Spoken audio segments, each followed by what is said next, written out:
আমরা অত্যন্ত দুঃখের সাথে ডক্টর মৌমিতা দেবনাথের বিষয় নিয়ে বলতে আসছি। তাকে যারা নির্মমভাবে হত্যা করে মেরেছে, আমরা চাই তাদের উপযুক্ত শাস্তি হোক, কঠিনের থেকেও কঠিন। সে যেরকম তর্পি মরছে, তাদের দিকেও যারা এই কাজে জড়িত তাদের দিকেও এইভাবে মারা হোক। এমনকি তাদের সঙ্গে একটা তার বান্ধবী ছিল, তার মেয়ে, সে ধরে রাখছিল, সেই মেয়েকেও যেন উপযুক্ত শাস্তি দেওয়া হয়। যে একটা মেয়ে হয়ে আর একটা মেয়ের কীভাবে সে এই ক্ষতি চাইলো, কি করে সেই মেয়েটা বিষয়ে এই ভাবলো, এইসব যে তাকে নির্মমভাবে হত্যা করছে, সে আর বান্ধবী হয়ে আর একটা মেয়ের ক্ষতি কী করে চাইলো। আর একটা মেয়ে হয়ে, মেয়ে নামে ও কলঙ্ক, আর যেই ছেলেগুলো করেছে ওরা হচ্ছে ছেলে নামে কলঙ্ক। হ্যাঁ রে সুয়ারের বাচ্চা, তোরাও তো একটা মানুষ, তোদের জন্য আমাদের মতো আরও 5টা ছেলেদের বদনাম হচ্ছে পৃথিবীতে। তোরা শালা কীট পতঙ্গ। দেবনাথকে যে রেপ করে মেরেছে তাদের কঠিনের থেকে কঠিন যেন সাজা হয়, এইটা আমরা ভারতবর্ষের মানুষ আমরা এটাই চাইব। আর আমাদের পশ্চিমবঙ্গের মুখ্যমন্ত্রী মমতা দি, আপনি যদি না সাজা দিতে পারেন আপনি রিজাইন করুন। আপনাকে এই 10 লাখ টাকা দিয়ে কার ধামাচাপা দিবা, ওইটা ঠিক নয়। কেসকে উল্টা দিকে ঘুরিয়ে দিচ্ছ, এটা ঠিক নয়। কারো সন্তান 10 লাখ টাকা দিলে ঘুরে আসেনি। যাদের সন্তান হারায় সেই মায়ের যে বুক খালি হয়ে গেছে তারাই বুঝে, তাদের পরিবাররাই বুঝে। আপনি কি করে বুঝবেন? আপনি তো একটা তো মা হতে তো পারেননি। ছেলে মেয়েদের কষ্টটা কি করে বুঝবেন? যে অন্যায়ের আপনি যে সাপোর্ট করছেন, এগুলো অন্যায়। আমরা চাই আপনি যেন তাদের দিকে খুঁজে তাদের উপযুক্ত শাস্তি দেওয়া হোক। তাদেরকে ফাঁসির কাটে হোক কিংবা গরম তেলে, যেরকম কঠিন সাজা আছে সরকারের আইনে, তার থেকেও ভয়ানক সাজা দিয়ে মারা হোক। এটা আমরা ভারতবর্ষের মানুষ চাই। দিদি, 10 লাখ টাকায় কারো যদি সন্তান ঘুরে আসতো, 10 লাখ টাকায়, তাহলে সকলেই 10 লাখ টাকা দিয়ে তার পরিবারকে সাহায্য করত।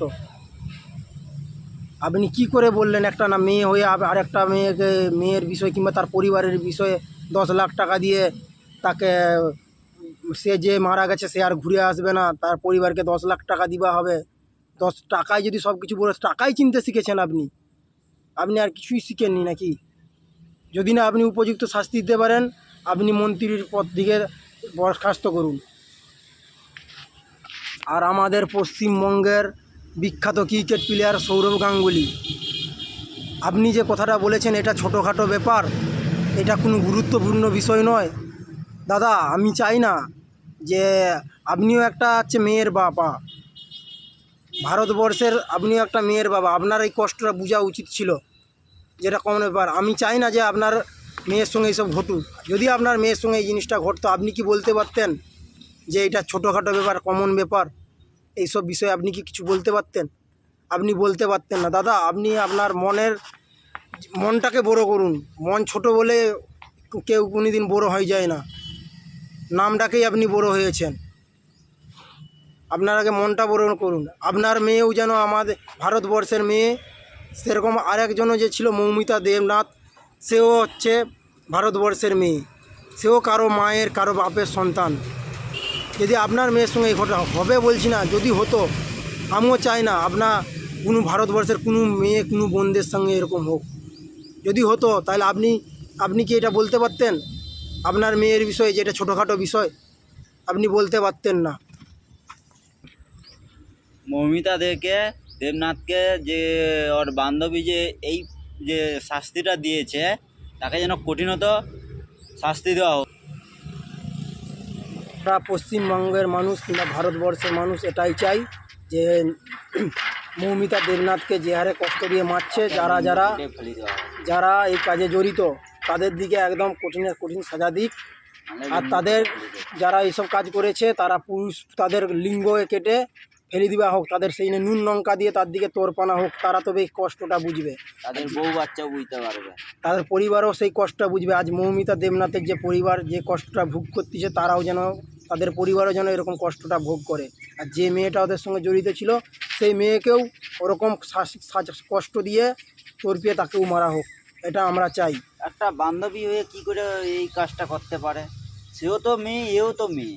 মেয়ের কাজটা মেয়েকে মেয়ে যদি সাপোর্ট না যদি দেয়, তাহলে মেয়ের নামে তো কলঙ্ক আমাদের ভারতবর্ষে। যারা এরকম কীট পতঙ্গ তাদের দিকে ভারত থেকে পুরো হাঁটাবো। আমাদের ভারতবর্ষের মেয়েরা সুরক্ষিত নয়। দেশ স্বাধীন হয়েছে ঠিকই, লক্ষ্মীর ভাণ্ডার আর আমাদের তোর রূপশ্রী স্ত্রী, রূপশ্রী কন্যাশ্রী, কন্যাশ্রী আমরা কিছু চাইনি মেয়েদের জন্য। আমরা চাই আমাদের যেই সব এই যে অত্যাচার দুর্নীতি হচ্ছে এর আমরা সঠিক বিচার চাই। এই বিচারে যারা যারা জড়িত তারা যেন উপযুক্ত শাস্তি পায়। আমি বারবার এই কথাটা বলছি। আমাদের ভারতবর্ষে আর একজন মহিলা রচনা ব্যানার্জি দিদি নাম্বার ওয়ানের রচনা, আমাদের রচনাদি, আমি তোমাকে বলছি রচনাদি, তুমি একটা বই করেছিলে বিদ্রোহীন নারী, তাই সেম কেস ছিল, কাজের মেয়েকে রেপ করে মেরে দিছিল। তাই তো তুমি স্বামীর এগেনস্টে গিয়ে, পরিবারের এগেনস্টে গিয়ে কুড়োল নিয়ে ছুটে গিয়েছিলেন। আজকে আপনি হচ্ছে মমতাদির আঁচলের পিছনে লুকিয়ে যাচ্ছেন কেন?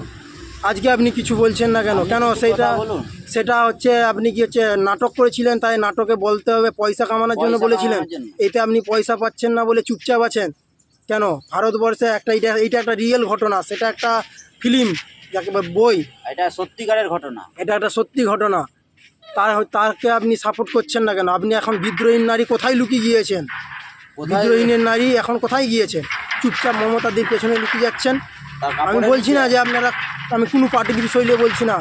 যারা যারা অন্যায়কে সাপোর্ট দিচ্ছে, আমি চাই তাদেরও যেন শাস্তি হয়, কঠিনত শাস্তি হয়। কিসের জন্য এই অন্যায়কে উল্টা দিকে ঘুরে দেওয়া হচ্ছে, কেসকে উল্টা দিকে কিসের জন্য পয়সা ঘুরিয়ে পাবো দেওয়া- নি বলে, কিসের জন্য কাপড়ের ঘুরানো নিচে হচ্ছে? লুকিয়ে যাচ্ছে। তাই আমি বলছি ভারতবর্ষের যত মানুষ আছে সে তো সকলকে আমাদের বলছি, বোন না, সে তো আমাদের ঘরের সকলেই মা আমাদের বাবার তো সন্তান। সকলেই বোন। তাদের পরিবারের মধ্যে যে এরকম এই মৌমিতা দেবনাথের যে পরিবারের যেরকম কষ্টটা হচ্ছে, তাই আমি সকল বন্ধুদের দিকে বলছি তোমরাও তাদের পরিবারকে সাপোর্ট করো, সাপোর্ট করে আগে চলো। আমরা আমাদের এটাই সঙ্গে চাই। আর যারা এই কাজে জড়িত তাদের যেন কঠিন শাস্তি হয়, এই কথা বললাম আমরা। আর আমি রচনা দিই, আপনি যে বিদ্রোহী নারী, এখন আপনার বিদ্রোহ কোথায় গেল? এখন নারী কোথায় লুকিয়ে যাচ্ছে? মমতাদির পেছনে কাপড়ের নিচে ভয়ে লুকিয়ে যাচ্ছে নাকি? কিসের এত তুমিও তো একটা হ্যাঁ, মেয়ে, তুমিও না? একটা তুমিও মেয়ে। তো বাবার সন্তান। একজনের আজকে যদি আপনার সন্তানের সঙ্গে এই জিনিসটা হতো, আপনি কি মেনে নিতে পারতেন? আপনি একটা বিদ্রোহী নারী, একটা বই করেছিলেন, এখন বিদ্রোহী নারী কোথায় গিয়েছে? এ বই আউট হয়ে যাচ্ছে নাকি? এখন কি সেই বই আউট হয়ে গিয়েছে? সেটা কি সত্যি ঘটনা নয় বলে তাই আপনি প্রতিবাদ করেছিলেন? আর কাজের এটা মেয়ে এটা ওইভাবে সত্যি, হয়ে গেলো। এটা সত্যি করার ঘটনা বলে কি ভয়ে আপনি কিছু বলছেন না? চাই আমাদের যারা যারা এই কেসে জড়িত তারা যেন শাস্তি পায়, আর যারা যারা এই কেসটাকে ঘুরানোর চেষ্টা করছে কিংবা ধামাচাপা দিবার চেষ্টা করছে, তারাও যেন এই কেসে যেন শাস্তি পায়। আমরা ভারতবর্ষের মানুষ এটাই চাই। আমার এই ভিডিওটা যেন পৃথিবীর কোনায় কোনায় যায়, যাতে তাদের কোনো মেয়েদের পরিবার, পৃথিবীতে সকলের পরিবার যেন সতর্ক হয়ে যায়, তার মেয়েদের দিকে যেন শিখিয়ে দেয় যে অন্যায় দেখলে তার প্রতিবাদ করতে যেন পারি। আর আমাদের ভালো তাতে কমেন্ট শেয়ার করুন। তোদের কেস ফেস পুরো, যে অন্যায়, যেই ছেলেরা অন্যায় করবে তাদের দিকে যেন পুরো মার্ডার করে দিয়ে আসুক। এইগুলা যেন প্রতি ঘরে ঘরে, প্রতি মা বোনদের দিকে আমি বলছি, তোমাদের মেয়ের দিকে এইগুলাই শিক্ষা দিবে আগে। নাইলে মোদের হাতে তুলে দিন, আমরাই শাস্তি দেবো। মমতা দি কি করবে?